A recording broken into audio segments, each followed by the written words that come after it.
Hello दोस्तों, मैं सुमन स्वागत करती हूँ आप सभी का एक बार फिर से। तो आप सभी जानते हैं लगातार आपकी जो क्लास है पेट की लगातार मैं लेकर आ रही हूँ और लगभग 30 क्वेश्चन आपके मैंने करवा दी हैं, जिसमें से मैंने आपको एक क्लास में 50 क्वेश्चन दिए और 50-50 आप 30 से जब मल्टीपल करेंगे तो आप देखेंगे आपके पास प्रैक्टिस सेट में जितने बहुत सारे क्वेश्चन हो चुके होंगे। ठीक है, तो दोस्तों आपसे मैं बताऊं और मैं कल के लिए क्षमा चाहूँगी।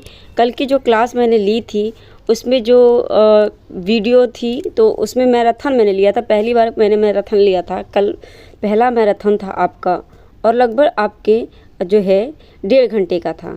ठीक है, तो वो 1.5 घंटे का था आपका, लेकिन उसमें गलती ये हुई कि उसमें वॉइस नहीं आ रही थी और ये चीज़ मुझे अपलोड करने के बाद पता चला। ठीक है, तो मैं उसके लिए क्षमा चाहूँगी, लेकिन आप फ़िक्र ना कीजिए, उससे मैं दोबारा करवाऊँगी। ठीक है, मैं फिर से दोबारा करवाऊँगी और उसमें आपकी आवाज़ ज़रूर रहेगी, तो आप उसकी फ़िक्र नहीं कीजिए, वो मेरी ज़िम्मेदारी। आपके पास अभी 20 दिन हैं, तो लगातार आप जो है आपको क्लासेस मिलेंगी, मैराथन आपको सारी मिलेंगी, आप उसकी फ़िक्र नहीं कीजिए। और आपकी जो मैं बताऊँ तो आपको प्रैक्टिस सेट तो आपकी मिल ही रही है, तो 30 प्रैक्टिस सेट हो गए। जिन्होंने अभी तक देखा नहीं है वो जाकर प्रैक्टिस सेट देख लें। ठीक है, उसके बाद आप क्या करेंगे, फिर प्लेलिस्ट में जाएंगे, आप ट्रिक देखेंगे, वहाँ पे ट्रिक बहुत सारी आपको मिल जाएंगी। ठीक है, बहुत सारी आपको ट्रिक्स मिल जाएंगी जिसमें कि आपको जो है पेट में याद करने के लिए बहुत ज़्यादा ज़रूरी होगा, क्योंकि मैं डेली पेट से संबंधित ही सारे मतलब जितने भी पेट में दिए गए हैं जैसे आपका बौद्ध का हो गया, सब चीज़ें तो उनकी मैं ट्रिक लेकर आती हूँ ताकि आपको जो चीज़ याद नहीं होती उसे आप सीक्वेंस से याद कर सकें। ठीक है, तो ये आपकी बात हो गई। दूसरी बात, आपको करंट अफेयर मिल जाएगा और करंट अफेयर की मैंने अभी फ़िलहाल थोड़ी ही क्वेश्चन जो है अपलोड किए वीडियो, मतलब उसमें कम से कम 10-12 वीडियो होंगी, लेकिन आपको जो है मंथली करंट अफेयर और उसकी भी मैराथन एक बार लेकर ज़रूर आऊँगी। ठीक है, तो आपके करंट अफेयर भी कंप्लीट हो जाएंगे और ये भी कंप्लीट हो जाएगा। ठीक है, तो चलिए शुरुआत करते हैं पहले क्वेश्चन से। जो है आज के जो है बात करते हैं हम आज के टॉपिक पे, और जो कल हुआ था उस पर हम दोबारा बात करेंगे, लेकिन आज हम दूसरा देखेंगे। ठीक है, चलिए, तो आज जो टॉपिक हम रखे हैं, पहला टॉपिक है आपकी क्या, ये है आपकी अनुच्छेद से। संविधान के सभी अनुच्छेद हम देखेंगे और उसके बाद हम देखेंगे, उस पर बात करेंगे कि कौन कौन से आपको याद करने हैं। ठीक है, चलिए शुरुआत करते हैं। पहला अनुच्छेद क्या है आपका। सबसे पहले मैं बता दूं कि मूल संविधान में आपके 395 अनुच्छेद थे। ठीक है, 395 अनुच्छेद थे और अब कितने हो गए हैं, तो अब हो गए हैं 495 के आसपास आपके हो गए हैं। नहीं 495 तो आप 400 जो है 80 मान के चलिए, इससे ऊपर ही हुए हैं आपके जो है अब।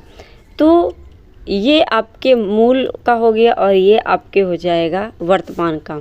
तो इसके में पहला अनुच्छेद आपका है। पहला अनुच्छेद क्या कहता है, पहला अनुच्छेद कहता है कि संघ का नाम और राज्य का क्षेत्र, राज्य क्षेत्र, यानी संघ के नाम और राज्य के क्षेत्र के बारे में आपको कहाँ मिलेगा, तो ये अनुच्छेद 1 में मिल जाएगा। अनुच्छेद 2 में नए राज्यों का प्रवेश या स्थापना, यानी नए राज्यों का जो है गठन कैसे होगा या उसका प्रवेश कैसे या किसी चीज़ में कैसे किसी देश जो है राज्य में कैसे शामिल किया जाएगा, इन सभी चीज़ों पे बात करना किस में है, ये अनुच्छेद 2 में है। और अनुच्छेद 2 में ही, और ये सब किसके द्वारा हो सकता है, ये संसद को अधिकार है करने का। ठीक है, ये सब करने का किसको अधिकार है, संसद को। तो पहला और दूसरा आपको समझ में आ गया। उसके बाद हम देखते हैं तीसरे में आपको बताया गया है कि तीसरा अनुच्छेद क्या कहता है। तीसरा अनुच्छेद कहता है कि राज्य का निर्माण तथा सीमाओं या उनके नामों का परिवर्तन, यानी राज्य का निर्माण करना और उनकी सीमाओं का क्या करना, उनकी सीमाएं घटाना बढ़ाना, यानी क्षेत्रफल उनका। ठीक है, और उनके नाम परिवर्तन, जैसे योगी जी हर जगह का नाम बदल देते हैं, वैसे नाम परिवर्तन का इन सभी का अधिकार किसको है, जो है संसद को होता है। और ये सब आपका कहाँ पर है, तो ये सब आपका दिया हुआ है अनुच्छेद 3 में। समझ में आ गया आपको। फिर हम बात करते हैं आपके जो है अनुच्छेद 4 में। अनुच्छेद 4 में लिखा है आपका कि पहली अनुसूची व दूसरी अनुसूची के संशोधन तथा 2 और 3 के अधीन बनाई गई विधियाँ, यानी जो पहली अनुसूची है और चौथी अनुसूची है, पहली अनुसूचित और चौथी अनुसूची, इन सभी का, ये अनुसूचित नहीं है, ये है आपका अनुसूची। ठीक है,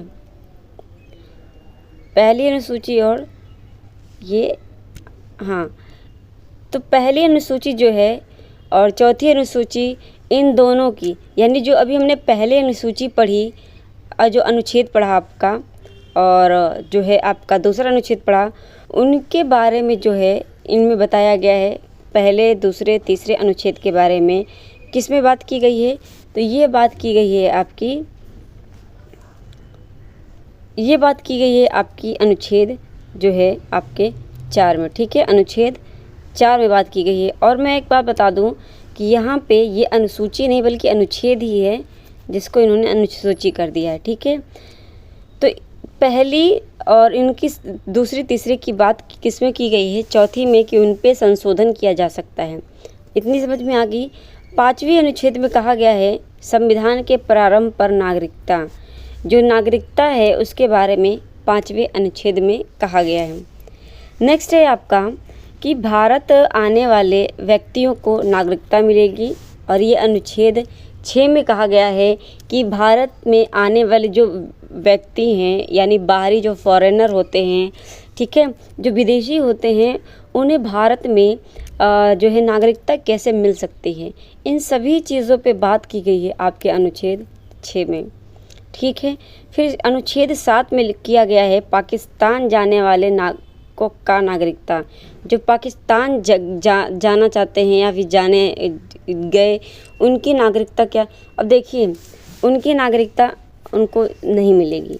नागरिकता तभी मिलती है जब आप जो है फॉरेनर लड़की या बाहर की लड़की भारत से इंडिया के जो है साथ वैवाहिक संबंध स्थापित करती है। ठीक है, तभी नागरिकता मिलती है, वरना बहुत सारे प्रोसेस होते हैं, बहुत हार्ड है नागरिकता मिलना, इतनी आसानी से नागरिकता नहीं मिलती है। अच्छा, किसी भी नागरिक को नागरिकता अगर लेनी है तो उसे लगभग 5 साल तक यहाँ पर जो है भारत में रहना होगा, और यहाँ के जो भी नियम कानून है वो सब देखने होते हैं। तो इन सब चीज़ों को देखते हुए फिर जाके आपको नागरिकता प्राप्त होती है। उसके बाद आप बात करते हैं अनुच्छेद 8 में, और अनुच्छेद 8 में भारत के बाहर रहने वाले व्यक्तियों की नागरिकता, यानी जो बाहर हमारे इंडिया से बाहर जाकर जो रह रहे हैं उनकी नागरिकता के बारे में, यानी अगर वहाँ पर उन्होंने नागरिकता ले ली है किसी भी अगर देश में, तो उनकी नागरिकता हमारे भारत में क्या कर दी जाएगी? ख़त्म कर दी जाएगी। क्यों? क्योंकि हमारे जो है संविधान में नागरिकता जो है सिर्फ एकहरी नागरिकता है। क्या है?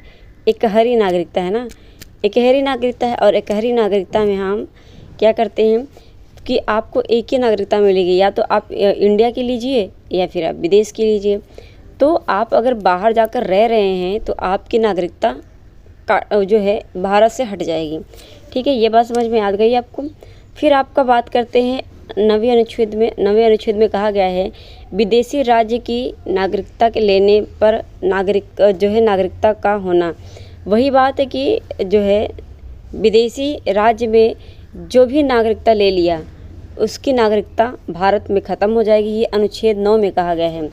और अनुच्छेद जो है आपका 8 में बताया कि भारत के बाहर रहने वाले व्यक्तियों की नागरिकता, यानी जो भारत के बाहर देखिए, जब बाहर जाकर रहेंगे तो उसमें नागरिकता क्या आपकी नहीं ख़त्म होगी, लेकिन आप वहाँ के अगर निवासी हो जाते हैं तब आपकी नागरिकता ख़त्म हो जाती है। ठीक है, फिर बात करते हैं अनुच्छेद 10 में। और अनुच्छेद 10 में कहा गया है नागरिकता के अधिकारों का बना रहना।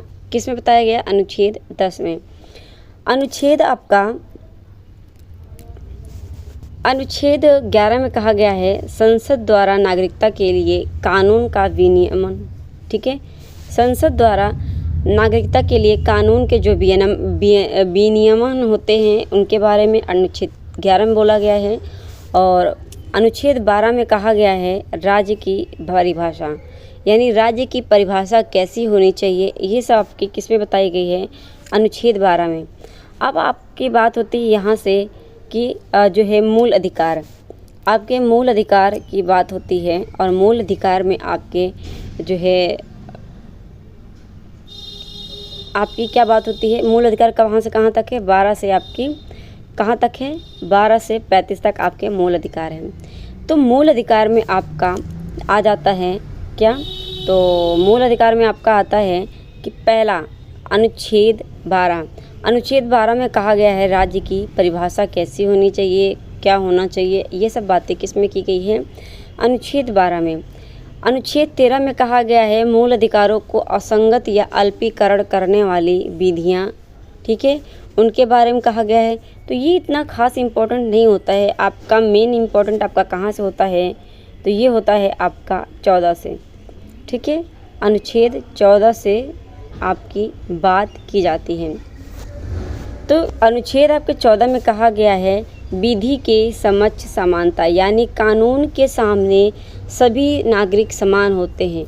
लेकिन इसका अपवाद है, अपवाद कैसे कि राष्ट्रपति हो गया, अगर राष्ट्रपति अपने पद पर है, ठीक है, अपने पद पर है और उसने कोई गुनाह पहले मतलब कोई अपराध किया है पहले से, लेकिन उसके पद पे होने की वजह से उस समय उसे गिरफ्तार नहीं किया जा सकता, उसके खिलाफ कोई कार्रवाई नहीं की जा सकती, ठीक है। तो ये अपवाद है, क्योंकि आप ये मान के चलिए कि अगर किसी भी देश के जो संभालते हैं जो है देश को, जैसे प्रधानमंत्री हो गए, राष्ट्रपति हो गए, इन सभी नेताओं को अगर आप जो है इन पर कार्रवाई करेंगे तो स्थान जो है खाली हो जाएगा, और इतनी आसानी से स्थान खाली होना ये चिंताजनक हो जाता है फिर, ठीक है। इसलिए ये कहा गया है कि जो है आपका इसमें अपवाद है कि राष्ट्रपति और भी जो है उनके खिलाफ आप तब तक कार्रवाई नहीं कर सकते जब तक जो है वो अपने पद पर हैं, ठीक है। इतना समझ में आ गया। तो आपके विधि की जो समानता है, विधि के समक्ष जो समानता है आपकी किस में है, विधि के समक्ष समानता, तो विधि के समक्ष समानता आपकी है 14 में, ठीक है। फिर आपका आता है जो है अनुच्छेद 15, और अनुच्छेद 15 में आपकी बात की गई है धर्म, जाति, लिंग का प्रतिरोध, यानी धर्म जाति पर रोक लगा दिया गया है कि एक जो है धर्म और जाति के उस पर जो है आपका भेदभाव नहीं किया जाएगा, ठीक है, सभी को समान रखा जाएगा। तो ये अनुच्छेद 15 में कहा गया है। और अनुच्छेद 16 में कहा गया है कि लोक नियोजन में अवसर की समानता, यानी जो है लोगों को क्या है एक समान अवसर मिलेंगे। तो ये किस में कहा गया है, 16 में कहा गया है। लेकिन इसमें भी अपवाद है, और इसमें अपवाद ये है कि अवसर की समानता बोली गई है, लेकिन कहीं कहीं आप देखते हैं आरक्षण होता है। तो आरक्षण वाला इसलिए होता है SC और ST के लिए, OBC के लिए, तो ये आरक्षण होता है।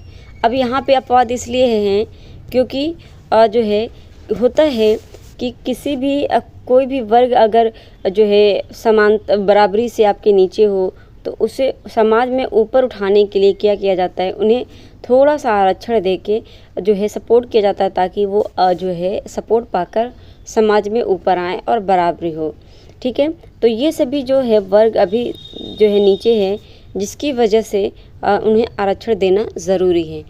तो अवसर के लोक नियोजन में अवसर की समानता यानी नौकरी हो गई, तो इनमें समानता आपका अनुच्छेद 16 में बात की गई है, लेकिन इसमें भी अपवाद है, ये आपने देख लिया। आई होप आपको ये बात समझ में आ गई होगी। उसके बाद हम बात करते हैं अनुच्छेद 17। अनुच्छेद 17 में आपकी बात हुई है अस्पृश्यता का अंत। अस्पृश्यता का अंत यानी छुआछूत का अंत। और आप जानते हैं कि पहले लोग बहुत छुआछूत मनाते थे एक दूसरे को, मतलब कोई नीचे वर्ग का जो व्यक्ति था वो नीचे ही बैठा रहता था ज़मीन पे, ऊपर जो है उच्च वर्ग का बैठा रहता था, उसका छुआ पीना नहीं, खाना नहीं, ये सब चीज़ें क्या थी, तो ये सब अस्पृश्यता थी, छुआछूत का भावना था। इसका अंत अनुच्छेद 17 में बताया गया है कि अस्पृश्यता का अंत किस में, अनुच्छेद जो है 17 में। अनुच्छेद 18 में उपाधियों का अंत कर दिया गया, यानी उपाधियाँ कौन सी, जो लोग अपने से आगे नाम के आगे खान बहादुर और पहले बाबर लोग या फिर जो भी शासक थे वो सब अपने आगे अपने लिए जो है उपाधियाँ लेते थे खुद से, उन उपाधियों का अंत कर दिया गया। अब आप कहेंगे तो फिर जो अभी जो इतनी उपाधियाँ मिलती हैं, भारत रत्न हो गया या फिर और कुछ, तो वो फिर क्यों देते हैं? अब देखिए यहाँ पे बात हो रही है कि आप खुद से कोई उपाधियाँ नहीं लेंगे, अगर गवर्नमेंट के द्वारा यानी सरकार के द्वारा आपको उपाधियाँ मिल रही हैं जो है आप, तो वो आपकी प्रतियोगिता के बाद आपको मिलती हैं, ठीक है, आपके काम के लिए वो आपको मिलती हैं, तो वो आपका एक सम्मान होता है, ठीक है, तो वो सरकार द्वारा दी गई हैं, लेकिन आपका खुद से उपाधियाँ कोई ले नहीं सकते, इस बात को ध्यान रखेंगे। अनुच्छेद 19 में कहा गया है वाक्य की स्वतंत्रता यानी बोलने की स्वतंत्रता, और बोलने की स्वतंत्रता में जो है अनुच्छेद 19A में कहा गया है कि बोलने की स्वतंत्रता होनी चाहिए, और अनुच्छेद 2 में कहा गया है 19(2) में, इसमें कहा गया है खंड 2 में, इसमें कहा गया है कि आप सम्मेलन कर सकते हैं, ठीक है, सम्मेलन करने की आज़ादी।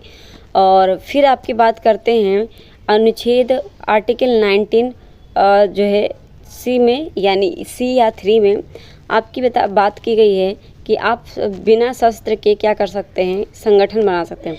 बिना शस्त्र के जो है आप सम्मेलन कर सकते हैं, और संगठन बनाने का अधिकार, संघ बनाने का अधिकार किसमें है, स्वतंत्रता किसमें है, तो ये ना 19 आर्टिकल 19 खंड 3 में है, ठीक है, संघ बनाने की हो गई। उसके बाद आपकी बात करते हैं तो आपकी जो है अनुच्छेद 19 4 खंड 4 में कहा गया है कि जो है भारत में कहीं भी घूमने की आज़ादी, भारत में कहीं भी घूमने की आज़ादी, ठीक है, तो कहीं भी घूमने की आज़ादी भी आपकी किस में है, 19 खंड 4 में, और जो है कहीं भी रहने की आज़ादी ये आपकी कहाँ पर है, तो भारत में कहीं भी रहने की आज़ादी भी आपकी क्या है, किसमें, आर्टिकल जो 19 खंड 5 में यानी 19 खंड 5 में आपका बोला गया है कि आप रहने की आज़ादी, रहने का कहीं भी आप रह सकते हैं। अब रहने का मतलब ये नहीं कि जो रिस्ट्रिक्टेड एरिया है आप वहाँ जाकर घूमें पार्क समझ के या वहाँ पे रहें, जैसे मान लीजिए एग्जाम्पल में संविधान है जो गवर्नमेंट के द्वारा जो उसके अंडर में आता है, तो आप वहाँ थोड़ी ना जा सकते हैं। हाँ, पब्लिक एरिया में कहीं भी जा सकते हैं, लेकिन जो आपके जिसके लिए नियम कायदे हैं उस पर आप नहीं जा सकते। उस पर जाएंगे तो सीधे आप जेल ही जाएंगे, ठीक है, और लतियाए अलग जाएंगे आप, तो इस बात को आप ध्यान में रखेंगे। ओके, चलिए फिर आप बात करते हैं 20 अनुच्छेद 20 में कहा गया है जो है अपराधों के दोष सिद्धि के संबंध में, यानी किसी भी अपराधी को तब तक आप जो है अपराधी नहीं कह सकते तब तक जब तक उसे न्यायालय उसे क्या कर सकता है, जब तक न्यायालय उसे अपराधी घोषित ना कर दे। तो जब तक न्यायालय अपराधी नहीं कह देता, साबित जो है नहीं घोषणा कर देता, तब तक आप उसे अपराधी नहीं समझेंगे किसी भी व्यक्ति को, ठीक है। ये बात आपकी किस में कही गई है, तो ये अनुच्छेद 20 में कही गई है। और किसी भी व्यक्ति को जो है आप जोर ज़बरदस्ती से अपने लिए अपने खिलाफ जो है आप क्या कर सकते हैं, गवाही देने के लिए आप मजबूर नहीं कर सकते हैं, ठीक है, अपने खिलाफ। तो ये आपके अनुच्छेद 20 में आते हैं और अपराध के दोष सिद्धि के बारे में हुई। अनुच्छेद 21 में प्राण एवं देह की बात हुई है, यानी जीवन जीने की जो है स्वतंत्रता। जीवन जीने की स्वतंत्रता आप देखते हैं लोग सुसाइड कर लेते हैं और ये सब चीज़ें कर लेते हैं, तो ये अनुच्छेद आर्टिकल 21 में कहा गया है कि आपको अधिकार है जीवन जीने की, कि आप कैसे जी सकते हैं। मान लीजिए कोई आपको मान लीजिए कोई मारने की कोशिश कर रहा है, तो आप उसके खिलाफ जाके कह सकते हैं कि ये मेरे जो है आर्टिकल 21 का हनन कर रहा है, मुझे मारना चाहता है। उस पर बहुत बड़ी कार्रवाई हो जाएगी फिर, क्योंकि ये आपका अधिकार में है। जो आपका अधिकार में होगा उसकी रक्षा कौन करता है, सुप्रीम कोर्ट करती है। तो इस बात को आप ध्यान में रखेंगे, ठीक है। तो जीवन जीने की या प्राण और देह की स्वतंत्रता आपकी किस में है, आर्टिकल 21 में। फिर आपकी बात होती है आर्टिकल 21 क में, यानी 21 क में आपका जोड़ा गया था ये 45वें संविधान संशोधन के द्वारा, ठीक है, 45वें संविधान संशोधन द्वारा ये जोड़ा गया 21 में कि आपके 6 से जो 14 वर्ष के बच्चे हैं, 6 से 14 वर्ष के बच्चों के लिए निःशुल्क शिक्षा, ये बच्चे होते हैं प्राथमिक के बच्चे, ठीक है, प्राथमिक के बच्चे होते हैं और इन्हें जो है निःशुल्क शिक्षा की बात की गई है आर्टिकल 21 में। आया समझ में। फिर हम बात करते हैं जो है आपका अनुच्छेद 22 में आपकी बात की गई है कुल जो है कुछ दशाओं में गिरफ्तारी, यानी आपकी से संरक्षण। अगर जो है किसी भी जो है अगर न्यायालय को लगता है कि किसी भी अपराधी को गैर कानूनी तरीके से जो है उसे पकड़ा गया है या फिर बिना वजह पकड़ा गया है या फिर बिना गलती के पकड़ा गया है, तो इस पे न्यायालय कार्रवाई कर सकती है और उसे जो है जो है क्षमा कर सकती है, मतलब उसे जो है गिरफ्तारी से छोड़ने की बात करती है। और उसके बाद ये भी बात होता है कि यहाँ पर आपको ये अधिकार है कि आप अपने वकील चुन सकते हैं। वकील जो है रखने की आज़ादी है आपको कि आप अपने जो है क्या नाम है अपने केस के लिए एक वकील रख सकते हैं। और इसमें आपको जो है गवर्नमेंट भी सहायता करती है। अगर आप कैपेबल नहीं हैं जो है आप वकील रखने का, तो सरकारी गवर्नमेंट भी होते हैं जो आपके लिए जो है केस लड़ते हैं, ठीक है। तो ये सारी बातें आपकी किस में हो गई, तो ये सारी बातें आपकी हो जाएंगी जो है अनुच्छेद 22 में। और अनुच्छेद 22 में दूसरी पॉइंट ये बताई जाती है कि किसी भी व्यक्ति को गिरफ्तार करने से पहले आपको उसका अपराध बताना होगा। उसका अपराध बताने के बाद ही आप उसे गिरफ्तार कर सकते हैं, ठीक है। चलिए अगला है आपका अनुच्छेद 23 और अनुच्छेद 23 में आपका बताया गया है मानव के दुर्व्यवहार और बाल आश्रम। आश्रम नहीं, ये श्रम होता है, बालाश्रम। यानी 21-23 में है शोषण के विरुद्ध। यानी 23 में कहा गया है कि जो मानव के साथ आप कोई दुर्व्यवहार नहीं कर सकते, स्त्री या बच्चों के साथ कोई बदतमीज़ी नहीं कर सकते हैं, आप बच्चों से या स्त्री से ज़बरदस्ती आप काम नहीं करवा सकते। तो ये सब क्या है, बाल श्रम हो गया। बच्चों से 14 वर्ष से कम बच्चों से आप काम नहीं करवा सकते हैं ज़बरदस्ती, ठीक है। और ये अनुच्छेद आपका 23 में हो गया। फिर आपकी बात होती है कि अनुच्छेद आर्टिकल 24 में कारखानों में बालकों के लिए नियोजन का प्रतिशत, यानी 14 वर्ष से कम बच्चे अगर होंगे तो उन्हें कारखानों में जो है काम नहीं दिया जाएगा।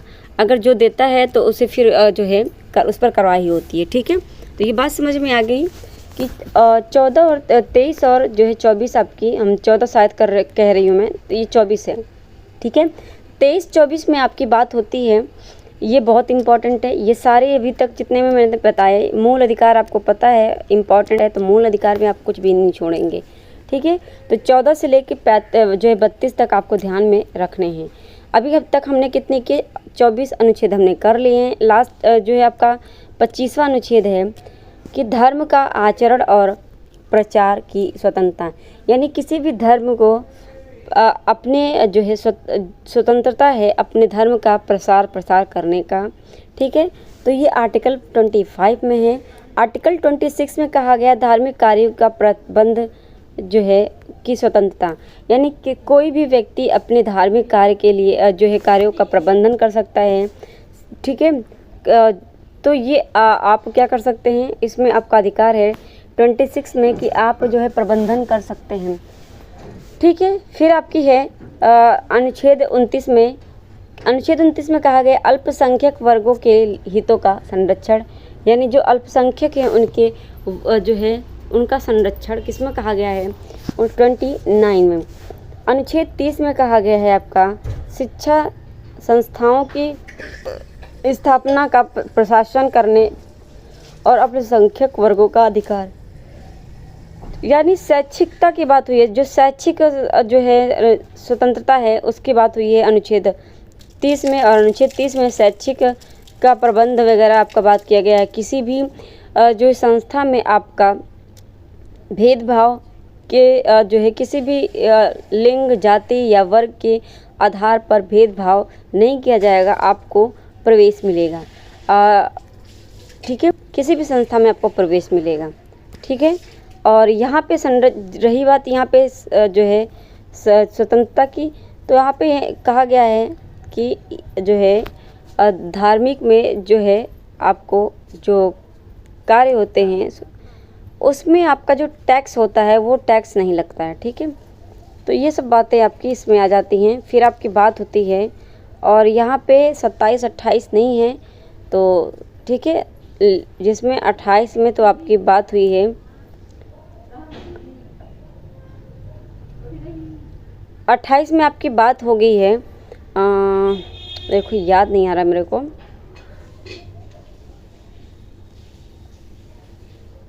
इस पर मैं अभी बताती हूँ। ठीक है, तो ठीक है, उसके बाद हम देखते हैं आपका अनुच्छेद 32 और अनुच्छेद 32 में आपका बात हुआ है क्या। अनुच्छेद 32 में अधिकारों को परिवर्तित कराने के लिए उपचार यानी संवैधानिक जो है संरक्षण, संवैधानिक संरक्षण यानी आर्टिकल 32 में कहा गया है कि आपके अधिकारों का अगर हनन होता है तो आप सुप्रीम कोर्ट जा सकते हैं, सुप्रीम कोर्ट जा सकते हैं। और उसी में फिर आप देखेंगे कि 20 जो है 226 में कहा गया है कि आप हाई कोर्ट जा सकते हैं।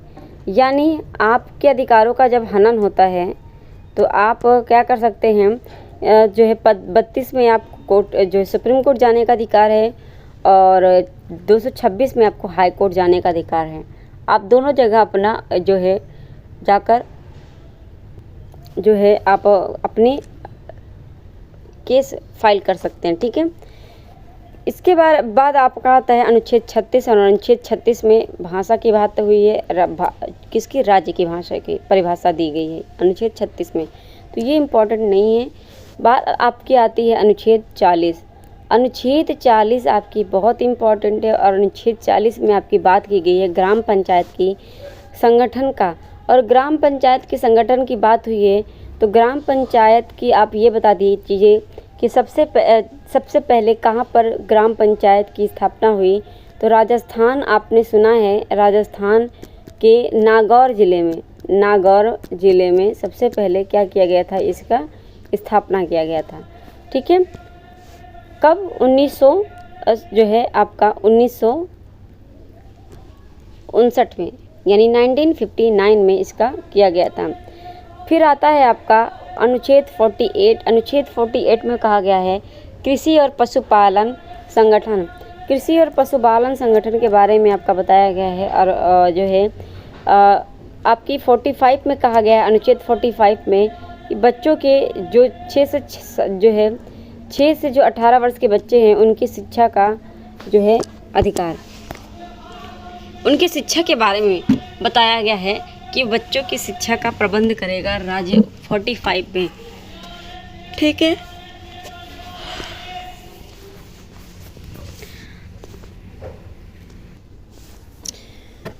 तो यहाँ तक आपकी बात होगी। उसके बाद आती है आपकी 48, आर्टिकल 48 का, यहाँ पे आपकी बात हुई है। पहले में आर्टिकल 48 में आपका कृषि के बारे में बात हुआ, पशुपालन के बारे में बात हुआ है, लेकिन आर्टिकल 48 क में कहा गया है पर्यावरण, वन और वन्य जीव का रक्षा।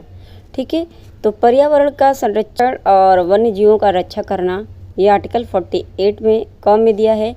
आर्टिकल 49 में राष्ट्रीय स्मारक वस्तुओं का संरक्षण करना, यानी जितने भी हिस्टोरिकल प्लेस हैं और जितने भी सरकारी जो है इमारतें हैं उनकी संरक्षण करना, उनकी वस्तुओं का संरक्षण करना, ये 49 में दिया गया है। और आर्टिकल 50 में कहा गया है कार्यपालिका से न्यायपालिका को अलग करना, यानी आप जानते हैं कि कार्यपालिका और न्यायपालिका अगर जो है एक दूसरे के ऊपर दबाव बना देंगे अगर अलग नहीं होंगी तो, इसलिए इन दोनों को अलग अलग कर दिया गया है ताकि ये एक दूसरे के ऊपर दबाव ना बनाएं। ठीक है, चलिए, ये था आपका आर्टिकल। आई होप आपको समझ में आया होगा।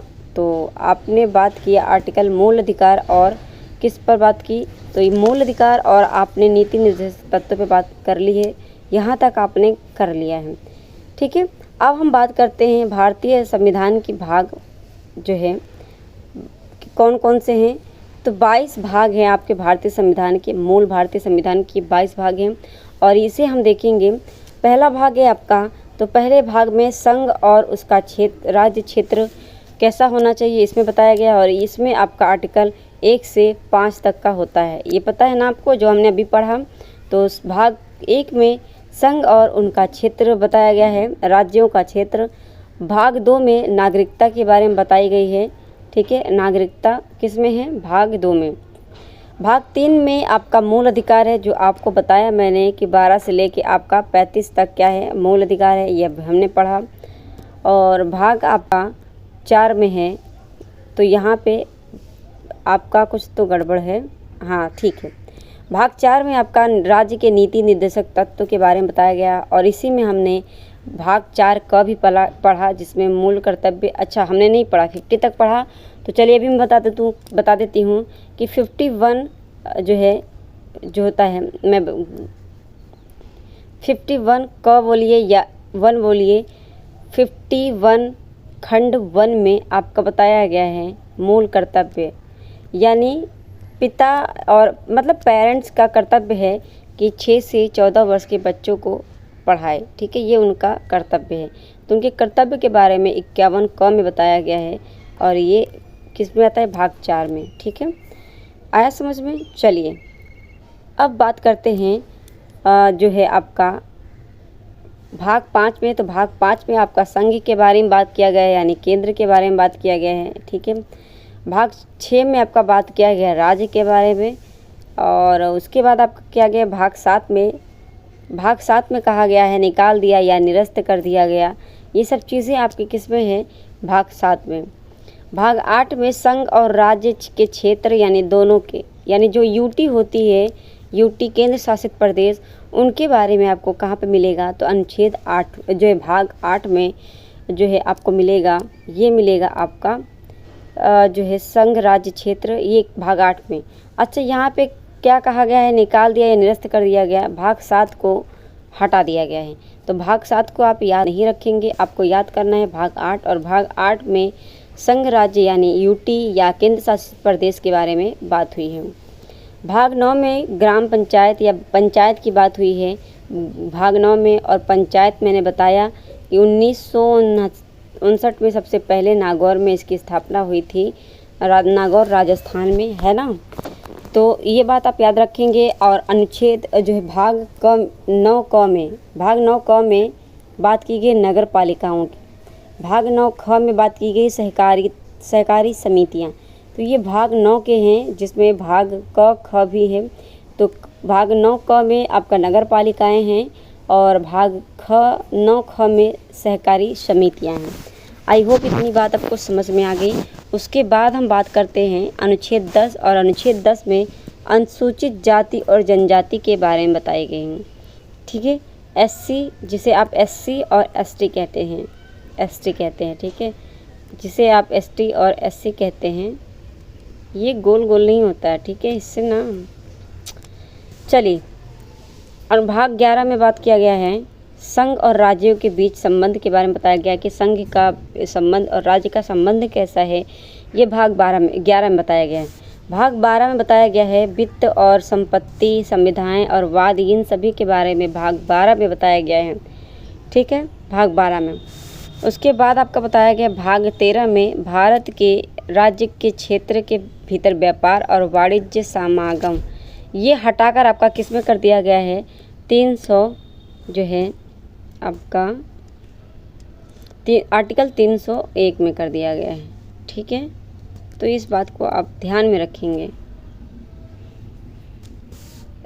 301 होगा ये, 301 का, ठीक है। चलिए फिर आप कहते हैं भाग 14, और भाग 14 में आपकी बात हुई है संघ और राज्यों के अधीन सेवाएं कौन कौन सी हैं, ये सब बातें हुई हैं सारी, ठीक है। भाग 14 क में आपका बताया अधिकरण, और भाग 15 में आपका बताया निर्वाचन, ठीक है, किसका कैसे निर्वाचन होगा। भाग 16 में बताया गया है आपका कुछ वर्गों के संबंध के बारे में, उनके बीच विशेष उपबंध को क्या हैं, तो उनके बारे में बताया गया भाग 16 में। और भाग 17 में वेरी इम्पोर्टेंट, भाग 17 में राजभाषा के बारे में बताया गया है, और आपके वर्तमान में 22 भाषाएं हैं, ठीक है। फिर आपकी बात होती है आर्टिकल जो है भाग 18, और भाग 18 में आपात उपबंध के बारे में बताया गया, यानी राष्ट्रपति की जो आपातकालीन शक्तियाँ उनके बारे में बताया गया है, ठीक है। तो 18 में बताया गया है, 18 में बताया गया है आपका आपातकालीन। ठीक है, फिर आपकी बात होती है भाग 19, और भाग 19 में आपका बताया गया प्रकीर्ण। भाग 20 में आपका बताया गया संविधान का संशोधन कैसे होगा, और ये भाग आपका किस में बताया गया है, तो ये बताया गया है आपका संशोधन का 20 में। फिर आपका भाग 21 में आपकी बताई गई है अस्थायी संक्रमणकालीन और विशेष उपबंध। ठीक है, भाग 22 में आपका बताया गया संक्षिप्त नाम, प्रारंभ में हिंदी में और प्राधिकृत जो प्रकृत होती है पाठ और निरसन। तो ये सारे आपके भाग 22 में की गई हैं। यहाँ तक आपके जो है 22 भाग हमने पढ़ लिए, और आपको सिर्फ और सिर्फ जो इम्पोर्टेंट है उसी पे ध्यान देना होगा। ठीक है, चलिए फिर बात करते हैं आप लोकसभा के सदस्यों की संख्या क्या है। ठीक है, तो लोकसभा के सदस्यों की हर राज्य में कितनी है, इस पे टॉपिक बात करेंगे, क्योंकि मैं वही टॉपिक आपको वही चीज़ मैं पढ़ा रही हूँ जो आपका पॉइंट टू पॉइंट टाइम नहीं है, और पॉइंट टू पॉइंट आपको पढ़ने जो डायरेक्ट आपको समझ में और डायरेक्ट आपको वही याद करना है, जो कि आपको आपके पास कोई ऑप्शन ना बचे, वरना बहुत सारी चीज़ें हैं उसे पढ़ाने में आपको जो है आपका टाइम वेस्ट होगा, आपको खुद ढूंढना पड़ जाएगा कि हाँ इसमें से मैं क्या पढ़ूँ क्या नहीं। तो पॉइंट टू पॉइंट पढ़ाऊँगी तो इसमें आपको कुछ छोड़ना नहीं है, आपको पढ़ना है सिर्फ। ठीक है, तो अब आपकी पॉइंट बनती है, यहाँ से आपके प्रश्न बनते हैं। तो लोकसभा के जो है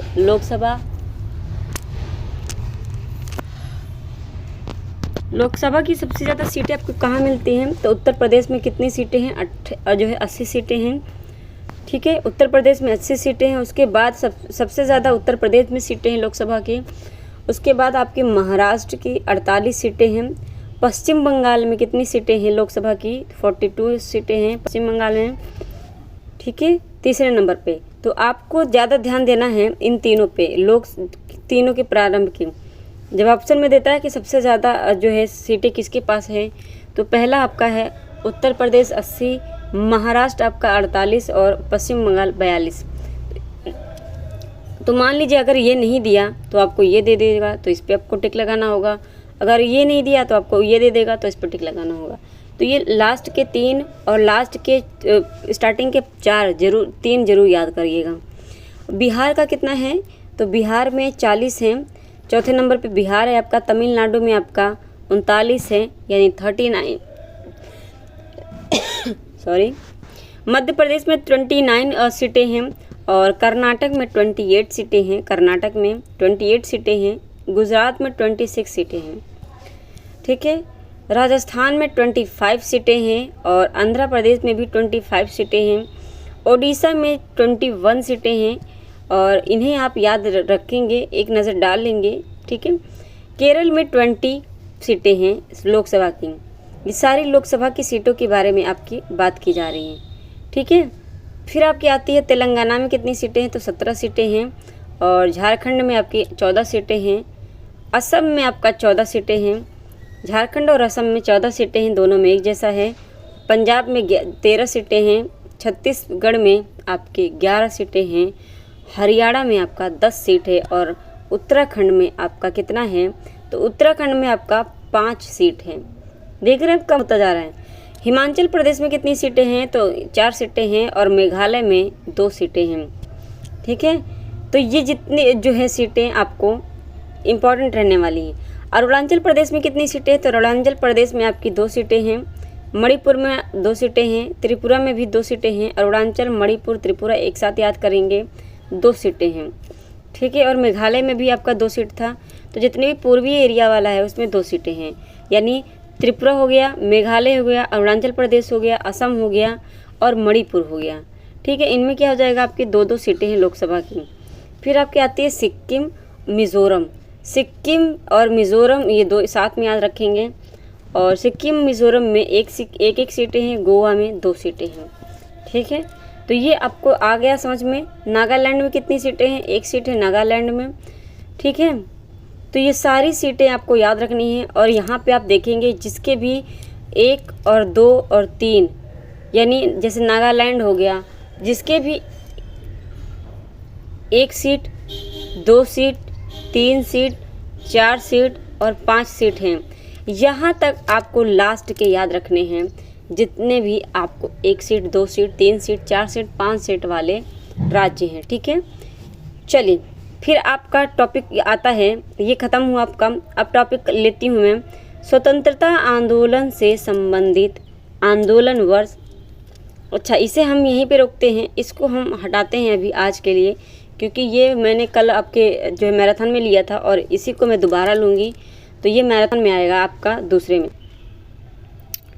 ये एक काम करते हैं, हम जो है ख़त्म करते हैं। ठीक है, इसे हम देख लेते हैं। तो आपका क्या है, टॉपिक है स्वतंत्रता आंदोलन से संबंधित आंदोलन और उनके वर्ष कौन कौन से हैं। ठीक है, तो पहला है आपका बंग भंग आंदोलन, जिसे आप स्वदेशी आंदोलन के नाम से जानते हैं।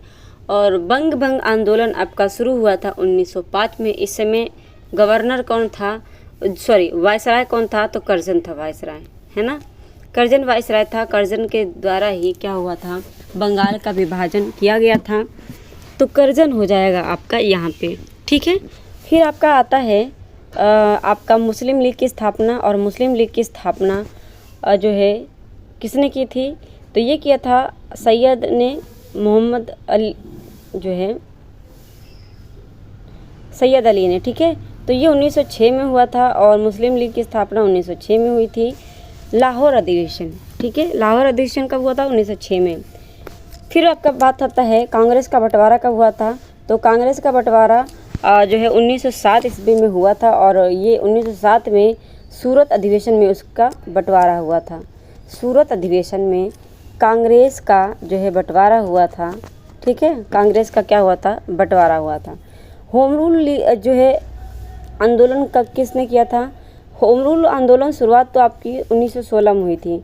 1916 में हुई थी 2 पार्टों में, और 2 पार्टों में कैसे, एक तरफ बाल गंगाधर तिलक जी थे, इन्होंने कब शुरू किया था, अप्रैल में शुरू किया था। कब शुरू किया था, तो इन्होंने अप्रैल में शुरू किया था। फिर एनी बेसेंट आई, एनी बेसेंट, ठीक है, एनी बेसेंट ने क्या किया, तो एनी जो बेसेंट थी इन्होंने जो है सितंबर में शुरू किया, सितंबर में इन्होंने शुरू किया इसी डेट में। तो 1916 में 2 महीने में हुआ, अप्रैल में तिलक जी ने किया, उसके बाद सितंबर में एनी बेसेंट जी ने किया। और जो है एनी बेसेंट कहाँ की रहने वाली थी, तो ये आयरलैंड की रहने वाली थी। फिर आपका आता है लखनऊ पूना पैक्ट। लखनऊ अधिवेशन 1916 में हुआ था, दिसंबर 1916 में, और लखनऊ अधिवेशन में ही आपके 2 घटनाएं हुई थी। तो ये इसमें पहला घटना हुआ था कि कांग्रेस एक दल हो गया था। ठीक है, कांग्रेस एक दल हो गया था क्योंकि कांग्रेस सूरत अधिवेशन में गरम दल और नरम दल में बट गया था। गरम दल, ठीक है, गरम दल और नरम दल में, ठीक है, नरम दल में बट गया था, जिसमें आपका क्या हुआ था कि फिर आपका ये किस में आके मिल गया, तो 1916 लखनऊ जो है अधिवेशन में ये एक दूसरे के साथ हो गए। और इसी में आपको जो है इसी लखनऊ अधिवेशन में आपको क्या मिला, तो ठीक है, तो यहीं पे आपका क्या हुआ था, तो यहाँ पे आपके 2 घटनाएं क्या हुई थी, नरम दल गरम दल एकजुट हो गए थे, यानी फिर से मिल गए थे। और यहीं पे जो है मुस्लिम लीग भी साथ हुआ था। उसके बाद एक बात और हुई थी कि गांधी जी, आप जानते हैं कि 1915 में गांधी जी भारत आए। ठीक है, गांधी जी भारत 9 जनवरी 1915 को आए, इसीलिए 9 जनवरी को प्रवासी दिवस के रूप में मनाया जाता है। 1915 में आए, लेकिन उन्होंने 1 साल तक कुछ नहीं किया। इनके राजनीतिक गुरु कौन थे, गोपाल कृष्ण गोखले थे, है ना, गोपाल कृष्ण गोखले थे। ठीक है, तो गोपाल कृष्ण गोखले के कहने पर ही 1 साल रुके रहे। 1916 में इन्होंने क्या किया था, इन्होंने लखनऊ में ही भाग लिया था। तो लखनऊ अधिवेशन में ये गए और वहीं पर इनको मिले कौन, तो इनको मिले कौन, बिहार के राज शुक्ल मिले। और राज शुक्ल ने इनसे मिलकर बिहार के लिए मदद मांगी, जो कि उस समय चंपारण में क्या चल रहा था, नील की खेती, जबरन नील की खेती करवाई जा रही थी, जिसकी वजह से वहाँ के लोग परेशान हो गए थे, उनकी खेती खराब हो रही थी। ठीक है, तो तिनकठिया प्रणाली कहते हैं। तो तिनकठिया प्रणाली में ही बात हुई थी और राजकुमार शुक्ल ने उनसे क्या मांगा था, मदद मांगी थी। तब यहीं पर गांधी जी इनके साथ गए और 1917 में चंपारण सत्याग्रह शुरुआत की और नील की खेती को समाप्त करवाया। ठीक है, उसके बाद आपकी बात होती है मॉन्टेग्यू जो है घोषणा कब आया है। तो मॉन्टेग्यू घोषणा 20 अगस्त 1917 को मॉन्टेग्यू घोषणा हुआ। फिर आपका रोलेट एक्ट आया 19 मार्च 1919 में। 19 मार्च 1919 में रोलेट एक्ट आया और इसके विरोध में जो है प्रदर्शनी में क्या जलियांवाला बाग में जो है बहुत सारे जो है क्या हुआ था, वहाँ पे सम्मेलन हुआ था। मतलब कि एकजुट हो गए थे, संघ बनाकर लोग वहाँ पे जाके अपना प्रदर्शन कर रहे थे, लेकिन वहाँ पे वो कोई भी हानि नहीं कर रहे थे, चुप शांति के साथ अपना जो है प्रदर्शन कर रहे थे, अपनी मांग कर रहे थे। लेकिन जनरल ओ डायर ने क्या किया, बिना जो है नोटिस के, बिना जो है सहायता जो है, तो जनरल ओ डायर ने गोलियां चला दी जिससे बहुत सारे लोग मारे गए। ठीक है, तो जलियांवाला बाग हत्याकांड आप देखिए 13 अप्रैल 1919 को हुआ था और इस दिन क्या था, बैसाखी था। बैसाखी के दिन उसने क्या किया था, कमीने ने गोलियां चला दी। ठीक है, इसी को क्या कहते हैं, रोलेट एक्ट को ही काला कानून, बिना अपील बिना दलील वाला जो है एक्ट कहा गया। ठीक है, तो ये बहुत ही दुखदायक घटना था उस टाइम। चलिए फिर आगे देखते हैं, खिलाफत आंदोलन की स्थापना कब हुई थी। तो खिलाफत आंदोलन 1919 में आया। ठीक है, 1919 में खिलाफत आंदोलन किसने शुरू किया, अली बंधुओं ने। ठीक है, शौकत अली, मोहम्मद अली जो थे अली बंधु, उन्होंने शुरू किया खिलाफत आंदोलन। क्यों?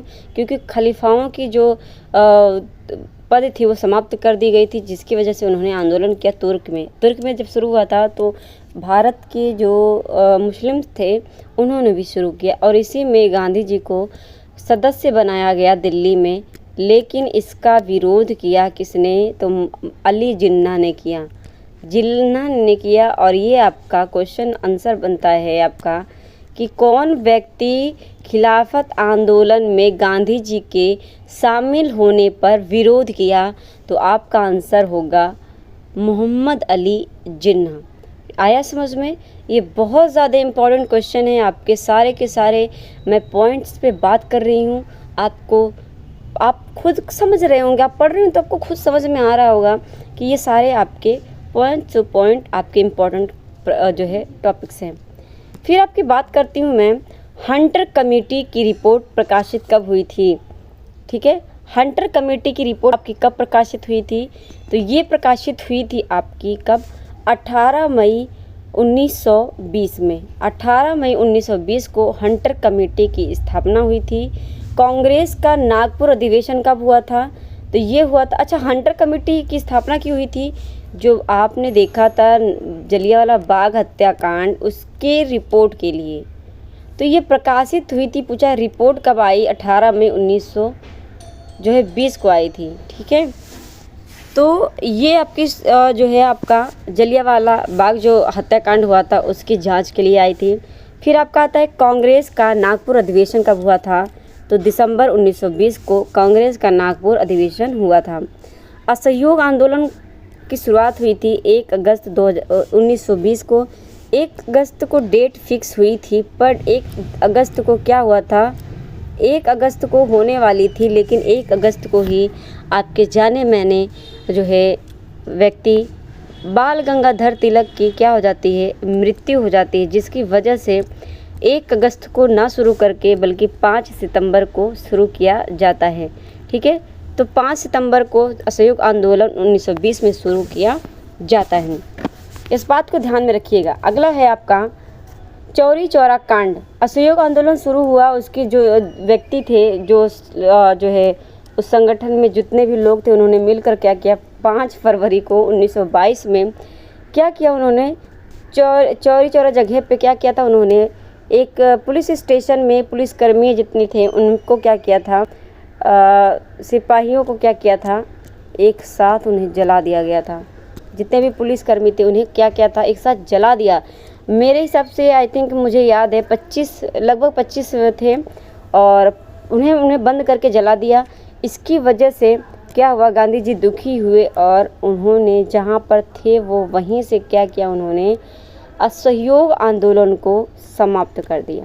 ठीक है, जिसका विरोध बहुत लोगों ने किया था, लेकिन अब क्या कर सकते हैं, समाप्त हो गए, क्योंकि असहयोग आंदोलन से ऐसा लग रहा था कि हमारा देश आज़ाद हो जाएगा।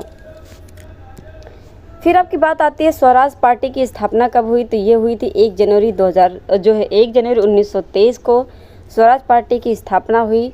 ठीक है, और इसकी स्थापना किसने की थी स्वराज पार्टी की, बताइए?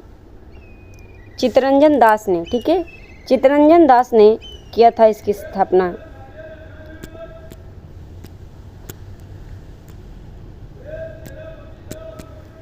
चित्तरंजन दास ने की थी। ठीक है, उसके बाद हमारी बात होती है हिंदुस्तान रिपब्लिक एसोसिएशन HRA की स्थापना किसने की, तो HRA की स्थापना आपकी हुई थी अक्टूबर 1924 में।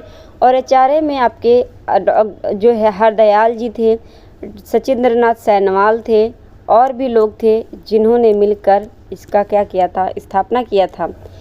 ठीक है, इसके बाद जो है आपका HSR आया, हिंदुस्तान सोशलिस्ट रिपब्लिक एसोसिएशन, जिसकी स्थापना किया था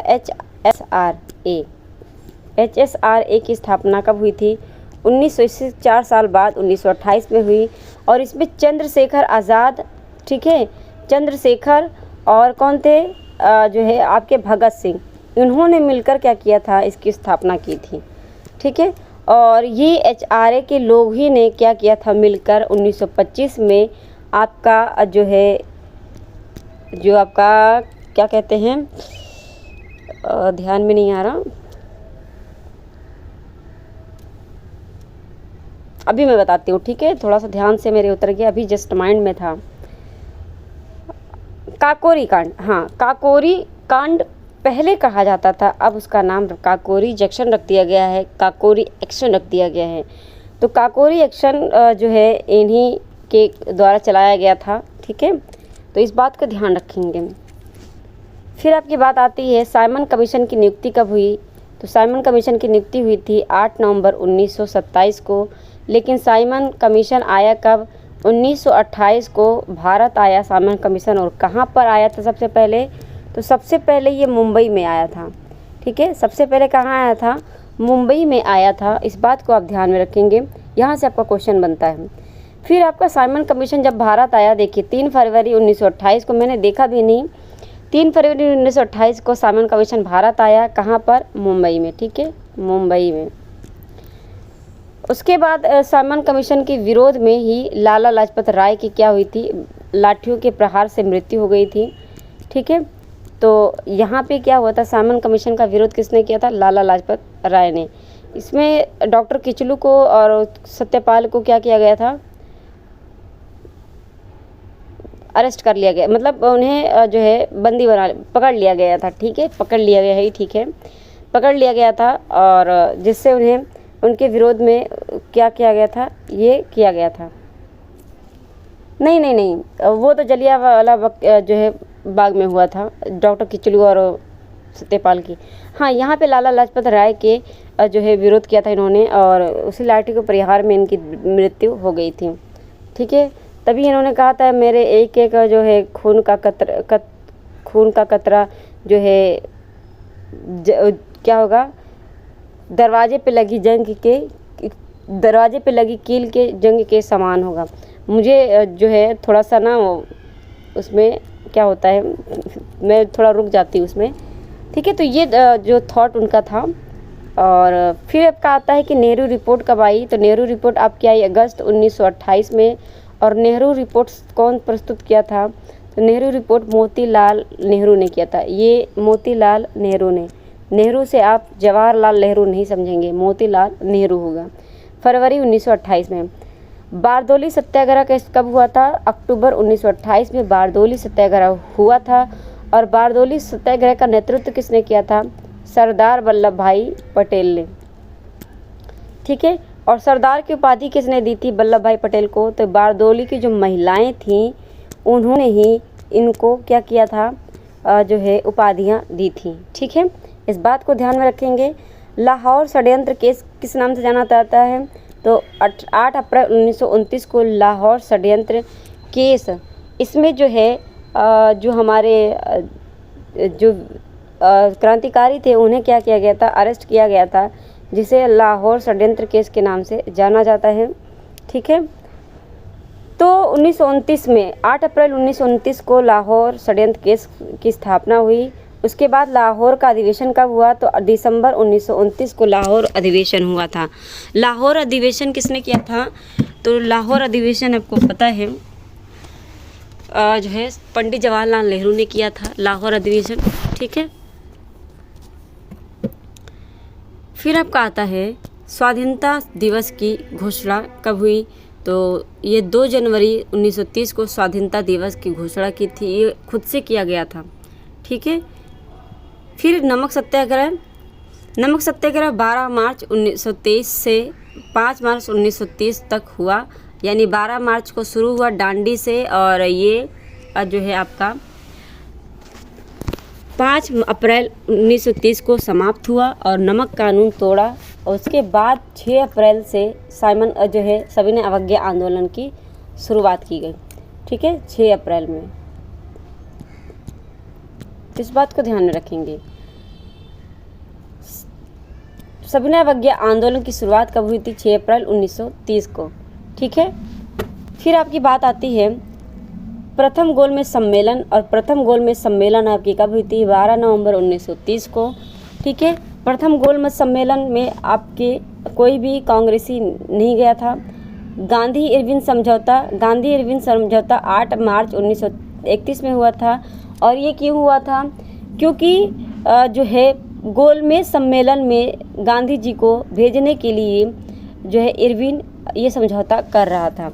ठीक है, तो जो है दूसरी जो गोलमेज सम्मेलन हुई थी कांग्रेस ने इसमें भाग लिया था, और इसमें भाग सिर्फ कांग्रेस के में व्यक्ति ने ही नहीं, गांधी जी नहीं बल्कि सरोजनी नायडू भी साथ में थीं। ठीक है, और भी महिलाएं थीं, तो सरोजनी नायडू थोड़ा इम्पॉर्टेंट है, इसको ध्यान में रखेंगे आप। ठीक है, आई बात समझ में? उसके बाद हम बात करते हैं आपका द्वितीय जो है, अच्छा यहाँ पे बात करते हैं हम दूसरा गोलमेज सम्मेलन। तो दूसरा गोलमेज सम्मेलन आपका कब हुआ था? 7 सितंबर जो है 1931 में। उसके पहले ही जो है 8 मार्च 1931 को समझौता किया इस इरविन ने। फिर 7 सितंबर 1931 में जो सम्मेलन हुआ गोलमेज का, उसमें गांधी जी गए और सरोजनी नायडू भी साथ में गई थी, लेकिन कोई फ़ायदा नहीं हुआ था, जिसकी वजह से गांधी जी वापस आ गए तीसरे गोलमेज सम्मेलन में, फिर नहीं गए वो। ठीक है, तो कम्युनल अवार्ड या सांप्रदायिक पंचायत ये की स्थापना कब हुई थी? 16 अगस्त 1932 को हुई थी। ठीक है, पूना पैक्ट कब हुआ था? तो पूना पैक्ट आपका हुआ था सितंबर 1932 को। किसके बीच? डॉक्टर भीमराव अंबेडकर और जो है गांधी जी के बीच। अंबेडकर और गांधी जी के बीच हुआ था। क्यों? जो है दलित वर्गों का मांग कर रहे थे अलग से, तो गांधी जी का कहना था कि देश का बंटवारा नहीं होगा। ठीक है, तो उन्होंने आरक्षण की बात की कि हाँ आप आरक्षण कर सकते हैं, जो है आप आरक्षण दे दीजिए लेकिन बंटवारा मत कीजिए। तो इस बात पे समझौता हुआ था और जो है अम्बेडकर जी मान भी गए थे। ठीक है, तो इसमें आपका क्या होता है? फिर तीसरी सम्मेलन में, गोलमेज सम्मेलन में गांधी जी फिर जो है कांग्रेस फिर जो है भाग नहीं लेता है। लेकिन आपसे क्वेश्चन बनता है कि कौन व्यक्ति जो है तीनों गोलमेज सम्मेलन में शामिल हुआ था? तो वो BR अम्बेडकर थे, आपके भीमराव अम्बेडकर आपके जो है ये तीनों गोलमेज सम्मेलन में शामिल थे। ठीक है, 17 नवंबर 1932 को आपका तीसरा गोलमेज सम्मेलन हुआ था। कांग्रेस सोशलिस्ट पार्टी का गठन कब हुआ था? मई 1934 में हुई थी। और फॉरवर्ड ब्लॉक की स्थापना कब हुई थी? 1 मई 1939 को। 1939 को फॉरवर्ड ब्लॉक की स्थापना किसने की थी? सुभाष चंद्र बोस ने। ठीक है, सुभाष चंद्र बोस ने की थी। और ये क्यों किया था? इन्होंने कांग्रेस से इस्तीफा देते ही इसकी स्थापना की थी। गांधी और इनके बीच कुछ अनबन हो गया था। गांधी जी को बुरा लगा था जब ये पट्टाभी सितारा मैया से जीत गए थे, तो जिसकी वजह से उन्होंने कुछ कमेंट किए होंगे, जिसकी वजह से सुभाष चंद्र बोस जी ने इस्तीफा दे दिया और फिर उन्होंने 1 मई 1939 को फॉरवर्ड ब्लॉक की स्थापना की। उसके बाद आपका आता है मुक्ति दिवस। 22 दिसंबर 1939 को मुक्ति दिवस मनाया जाता है। किसके द्वारा? मुस्लिम के द्वारा मुक्ति दिवस मनाया गया, मुस्लिम के द्वारा। ठीक है, फिर आपका पाकिस्तान की मांग, और 24 मार्च 1940 को पाकिस्तान की मांग की गई थी कि भारत से अलग एक देश चाहिए। ठीक है, अगस्त प्रस्ताव कब आया? तो अगस्त प्रस्ताव 8 अगस्त 1940 को आया। 8 अगस्त 1940 को अगस्त प्रस्ताव आया। ठीक है, फिर आपका आता है क्रिप्स मिशन प्रस्ताव। क्रिप्स मिशन प्रस्ताव आपका मार्च 1942 को आता है। और इसी के बाद आपका होता है क्या? भारत छोड़ो आंदोलन। तो भारत छोड़ो आंदोलन जब शुरुआत हुई तो 8 अगस्त ना करके आप इसे कर दीजिए 9 अगस्त 1942 को भारत छोड़ो आंदोलन की शुरुआत हुई थी। किसके नेतृत्व में? तो ये गांधी जी ने शुरुआत की थी। ठीक है, गांधी जी ने शुरुआत की थी, अंग्रेजों भारत छोड़ो। और इसी में करो या मरो का नारा भी गांधी जी ने दिया था। और चलो दिल्ली का नारा सुभाष चंद्र बोस ने दिया था। ठीक है, तो ये सब चीज़ें हुई थी भारत छोड़ो आंदोलन में, और अंग्रेजों भारत छोड़ो का नारा दिया गया था। ठीक है, फिर आपका होता है शिमला सम्मेलन। शिमला सम्मेलन 25 जून 1945 को शिमला सम्मेलन होता है। और इसमें जो है भारतीय भी होते हैं, जिसमें मुस्लिम सबसे ज़्यादा शामिल होता है। और कांग्रेस की तरफ से अबुल कलाम आज़ाद जाते हैं। ठीक है, अबुल कलाम आज़ाद जाते हैं, लेकिन यहाँ पर भी जो है मुस्लिम्स के अलग ही अपने नखरे थे, जिसकी वजह से शिमला सम्मेलन भी स्थगित कर दिया गया। ठीक है, फिर उसके बाद बात आई नौसेना का विद्रोह। और नौसेना का विद्रोह आपका 19 फरवरी 1946 को नौसेना विद्रोह हुआ। ठीक है, प्रधानमंत्री एटली की घोषणा कब हुई? तो प्रधानमंत्री एटली की घोषणा 15 मार्च 1946 को हुई। यानी जिस समय भारत आज़ाद हुआ उस समय प्रधानमंत्री एटली कौन था? तो एटली जो है आपका ब्रिटेन का क्या था? लंदन का आपका क्या था? लंदन का ये प्रधानमंत्री था, उस समय प्रधानमंत्री था। ठीक है, तो ये सब याद रखना है आपको। तो 15 मार्च 1946 को इसने घोषणा किया। कैबिनेट मिशन का आगमन कब हुआ? 24 मार्च 1946 को भारत में कैबिनेट मिशन आया। और ये क्यों आया? तो ये आया आपके संविधान निर्माण के लिए। ठीक है, संविधान निर्माण के लिए ये आया और आज़ादी से संबंधित था ये। तो कैबिनेट मिशन आपका कब आया? 24 मार्च 1946 को। प्रत्यक्ष कार्यवाही दिवस कब मनाया जाता है? 16 अगस्त 1946 को प्रत्यक्ष कार्यवाही दिवस मनाया गया। ठीक है, अंतरिम सरकार की स्थापना कब हुई? अंतरिम सरकार की स्थापना 2 सितंबर 1946 को अंतरिम सरकार की स्थापना हुई। माउंट बेटन योजना कब आया? 3 जून 1947 को माउंट बेटन योजना आया। और इसने आज़ाद स्वतंत्रता के लिए ये क्या है? भारत को आज़ाद करने के लिए आया। ठीक है, उसके बाद आपका आता है स्वतंत्रता मिली कब? तो आपको 15 अगस्त 1947 को स्वतंत्रता मिली। 26 जनवरी 1950 को गणतंत्रता की गठन हुआ, यानी संविधान का लागू किया गया संविधान को। इसीलिए 26 जनवरी को गणतंत्र दिवस के रूप में मनाया जाता है। और 15 अगस्त को स्वतंत्रता दिवस के रूप में मनाया जाता है। आगे समझ में इतना? ठीक है, फिर हम बात करते हैं अब लास्ट आपका भारत सरकार की महत्वपूर्ण योजनाएं कौन कौन सी हैं, ये आपका दिया हुआ है। आप देखेंगे जाके जनरल अवेयरनेस के टॉपिक में। तो जनरल अवेयरनेस के टॉपिक में आपको दिया है, तो इसे पढ़ना ज़रूरी है। तो जितनी भी योजनाएं उन्हें हम देखेंगे। ठीक है, तो योजनाएं आपकी शुरू करते हैं हम क्या योजनाएं से।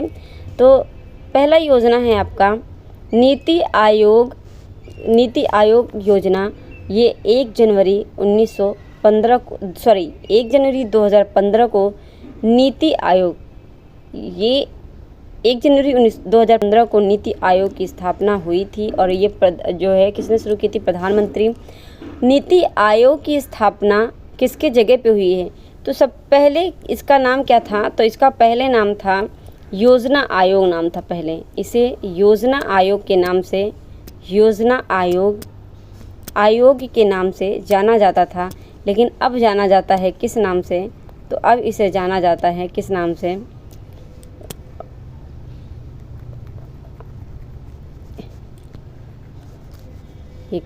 अच्छा भाई, ओके। तो अब इसे किस नाम से जाना जाता है, तो अब इसे जाना जाता है आपका किससे, जो है नीति आयोग से। ठीक है, नीति आयोग के नाम से क्या किया जाता है, जाना जाता है। ठीक है, और इसके जो अध्यक्ष होते हैं नीति आयोग के, तो नीति आयोग का जो अध्यक्ष होता है वो होता है कौन, वो होता है आपका प्रधानमंत्री। ठीक है, प्रधानमंत्री नीति आयोग के अध्यक्ष होते हैं। ठीक है ये, हाँ। फिर आता है हृदय योजना। तो हृदय योजना 21 जो है जनवरी 2015 को हृदय योजना की स्थापना होती है, शुरुआत होती है। बेटी बचाओ बेटी पढ़ाओ बहुत ज़्यादा इम्पोर्टेंट है। 22 जनवरी 1900 ये बार 19 क्यों आता है, और जब 19 का पढ़ना होता है तब बार 2000 आता है मेरे मुंह में। ठीक है, अजब सी मेरी ज़ुबान है मेरे हिसाब से। हाँ, तो यहाँ पे आपकी क्या बात हुई कि आपकी बात हुई कि बेटी बचाओ बेटी पढ़ाओ 22 जनवरी 2015 को इसकी शुरुआत हुई। नीति आयोग की शुरुआत 1 जनवरी 2015 को शुरुआत हुई। 22 जनवरी 2015 को बेटी बचाओ बेटी पढ़ाओ शुरुआत हुआ। सुकन्या समृद्धि योजना की शुरुआत 22 जनवरी 2015 को हुआ। 22 जनवरी 2015 को ही सुकन्या समृद्धि योजना, बेटी बचाओ बेटी पढ़ाओ योजना शुरू हुआ। ठीक है, उसके बाद आपका आता है 8 अप्रैल को मुद्रा बैंक योजना की शुरुआत 8 अप्रैल 2015 को हुई। प्रधानमंत्री सुरक्षा बीमा योजना ये शुरुआत हुई 9 मई 2015 को। 8 अप्रैल 2015 को जो है आपका मुद्रा बैंक योजना की शुरुआत हुई। प्रधानमंत्री सुरक्षा बीमा योजना 9 मई 2015 को शुरुआत हुई। अटल पेंशन योजना 9 मई 2015 को शुरुआत हुई। ये दोनों इम्पोर्टेंट है। ठीक है, तीनों। अटल पेंशन योजना 9 मई 2015 को। प्रधानमंत्री सुरक्षा बीमा योजना 9 जनवरी जो है 9 मई 2015 को शुरुआत हुई। फिर आपकी बात करते हैं हम प्रधानमंत्री जीवन ज्योति योजना। प्रधानमंत्री जीवन ज्योति योजना भी आपकी कब शुरुआत हुई, तो ये शुरुआत हुई आपकी 9 मई 2015 को। ठीक है, 9 मई 2015 को प्रधानमंत्री जो है आपका शुरुआत हुआ।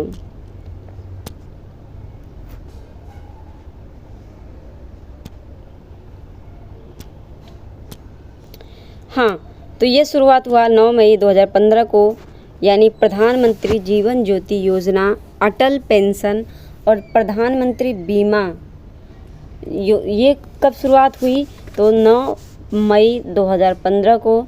उस्ताद योजना कब शुरू हुआ, बहुत ज़्यादा इम्पॉर्टेंट है, वेरी वेरी इम्पॉर्टेंट। उस्ताद योजना 14 मई आपका 2015 को शुरुआत हुआ। 14 मई 2015 को उस्ताद योजना शुरू हुआ। प्रधानमंत्री आवास योजना की शुरुआत आपकी हुई थी 25 जून 2015 को। 25 जून 2015 को प्रधानमंत्री आवास योजना की शुरुआत हुई। अमृत योजना नहीं है, ये अमृत योजना है। ठीक है, हे भगवान, ये अमृत योजना है। ठीक है, अमृत योजना की शुरुआत कब हुई थी, तो अमृत योजना की है 25 जून 2015 को। स्मार्ट सिटी योजना की शुरुआत हुई थी 25 जून 2015 को। अमृत योजना 25 जून 2015 को। स्मार्ट सिटी योजना 25 जून 2015 को। ये दोनों आपके 2015 को शुरू हुए 25 मई में, ठीक है। डिजिटल इंडिया मिशन कब शुरुआत हुआ? 1 जुलाई 2015 को डिजिटल इंडिया मिशन की शुरुआत हुई। डिजिटल इंडिया मिशन की शुरुआत 1 अप्रैल 2015 को शुरुआत हुई, ठीक है, 1 अप्रैल 2015 को। स्किल इंडिया मिशन 15 जुलाई 2015 को हुआ। डिजिटल इंडिया मिशन 1 जुलाई 2015 को। स्किल इंडिया मिशन 15 जुलाई 2015 को शुरुआत हुई। दीनदयाल उपाध्याय का ग्राम ज्योति योजना की शुरुआत 25 जुलाई 2015 को हुई। दीनदयाल उपाध्याय ग्राम ज्योति योजना, इसकी शुरुआत 25 जुलाई 2015 को हुआ।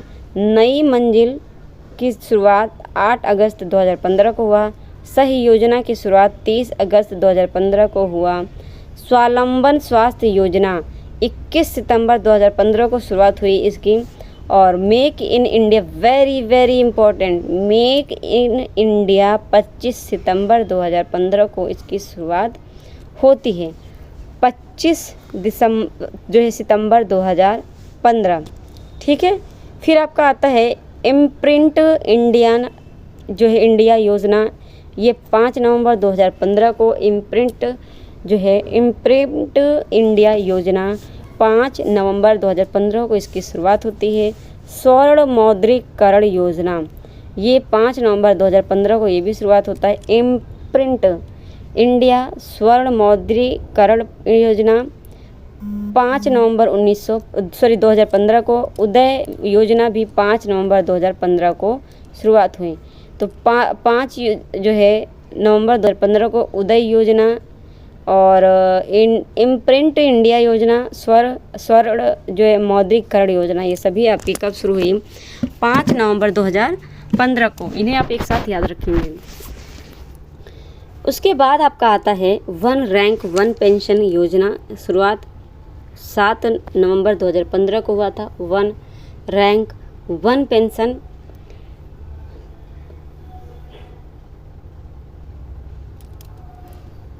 7 नवंबर 2015 को।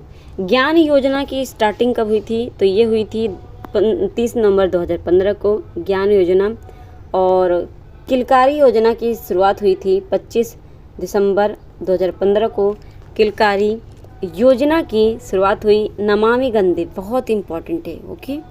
नमामि गंगे अभियान का पहला चरण आरंभ हुआ 5 जनवरी 2016 को। नमामि गंगे की शुरुआत हुई 5 जनवरी 2016, ठीक है, नमामि गंगे। स्टार्टअप इंडिया 16 जनवरी 2016 को। 16 जनवरी 2016 को स्टार्टअप इंडिया की शुरुआत हुई। और ये बहुत इम्पोर्टेंट है, ये भी इम्पोर्टेंट है आपका। प्रधानमंत्री फसल बीमा योजना 18 फरवरी 2016 को, ये भी इम्पोर्टेंट है। सेतु भारत परियोजना 4 मार्च 2016 को शुरुआत हुई। सेतु भारत योजना याद रखिएगा। सेतु भारत परियोजना 7 मार्च 2016 को। स्टार्टअप इंडिया योजना 5 अप्रैल 2016। स्टार्टअप इंडिया योजना 5 अप्रैल 2016 को, ठीक है।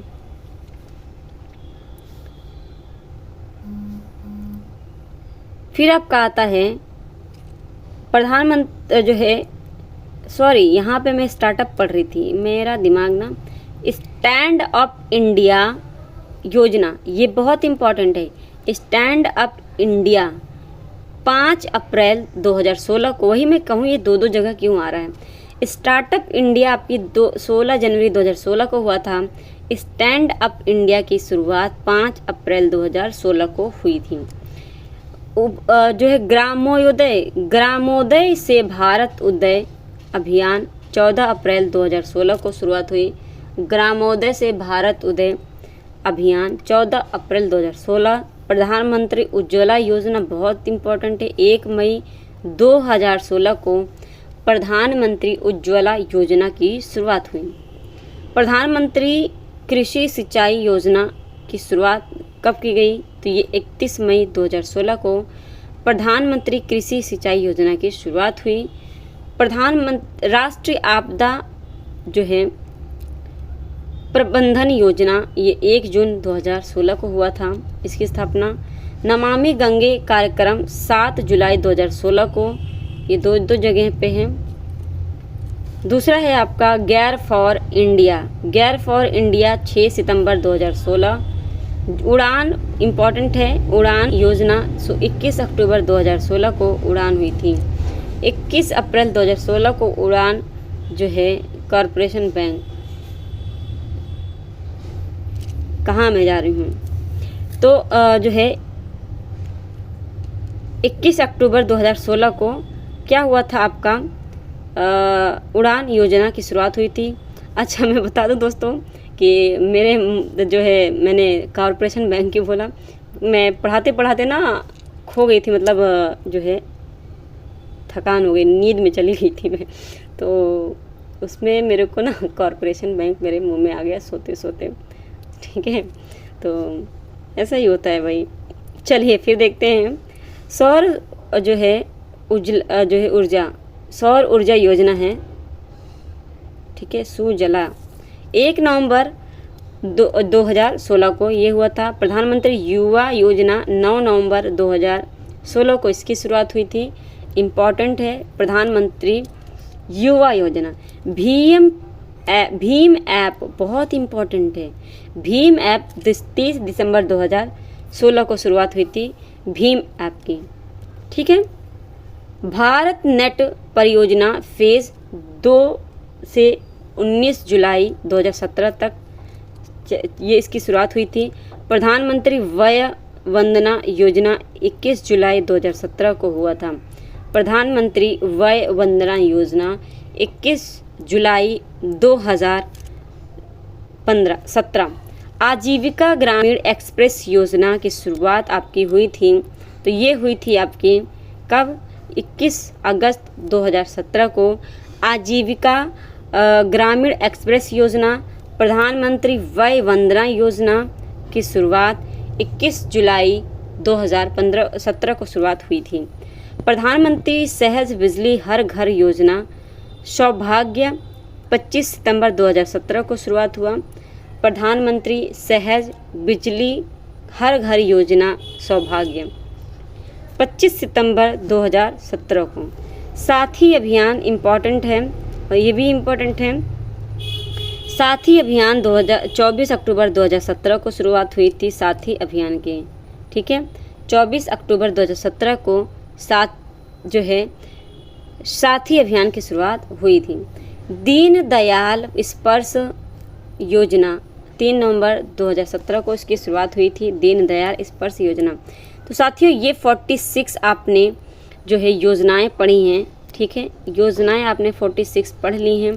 तो आज के जो टॉपिक थे मेरे हिसाब से आपको बहुत अच्छी लगी होंगी। ये सारे टॉपिक्स आप देखेंगे तो आपका टॉप जो है सिलेबस से हैं, और ये आपका आज का मैराथन था। आई होप आज की जो क्लास है आपको पसंद आई होगी, और ज़्यादा से ज़्यादा लोगों को शेयर करिएगा प्लीज़, उनको भी फ़ायदा हो। और जो है लाइक कमेंट करना मत भूलिएगा, मुझे ज़रूर बताइएगा कमेंट करके कि कैसी लगी क्लास आपको, और मुझे अब किस जो है सब्जेक्ट पे मैराथन लाना चाहिए, किस किस टॉपिक पे जो है आप बता देंगे। और दूसरी बात, आप जिन्होंने अभी पिछली क्लास नहीं देखी तो जाके प्लेलिस्ट में देख लें, ठीक है। प्लेलिस्ट में आप जाके जो है देख सकते हैं, ठीक है। तो उसमें आपको ट्रिक की प्लेलिस्ट मिल जाएगी, और दूसरी आपको मिल जाएगी जो है आपको करंट अफेयर की, ठीक है, करंट अफेयर की। तो सारी प्लेलिस्ट आप देख लेंगे। एक प्लेलिस्ट होगा आपका जीएस का, जिसमें आपको 30+ वीडियो मिलेंगे, और दो मैराथन मिलेगा। तो 30+ वीडियो में आपको 50 क्वेश्चन डेली आपका क्वेश्चन MCQ करवाया जाता है, ठीक है। आई होप आपको ये बात सब समझ में आ गई होंगी, और आप सारे क्लास देखेंगे। अभी तक जिन्होंने सब्सक्राइब नहीं किया, आप चैनल को सब्सक्राइब कर लीजिए, बेल आइकन दबा लीजिए। और अभी जितने लोग भी चैनल पर आएंगे उन सभी से रिक्वेस्ट है कि चैनल वीडियो क्लास देखने के बाद प्लीज़ सब्सक्राइब कर ज़रूर जाइएगा, और लास्ट तक क्लास देखिए, आपको बहुत ज़्यादा मज़ा आएगा। क्योंकि मैंने बहुत ही ईजी तरीके से समझाने की कोशिश की है। ठीक है, चलिए चैनल को सब्सक्राइब कर दीजिएगा, भूलिएगा नहीं। ठीक है, चलिए आज के लिए बस इतना ही। धन्यवाद।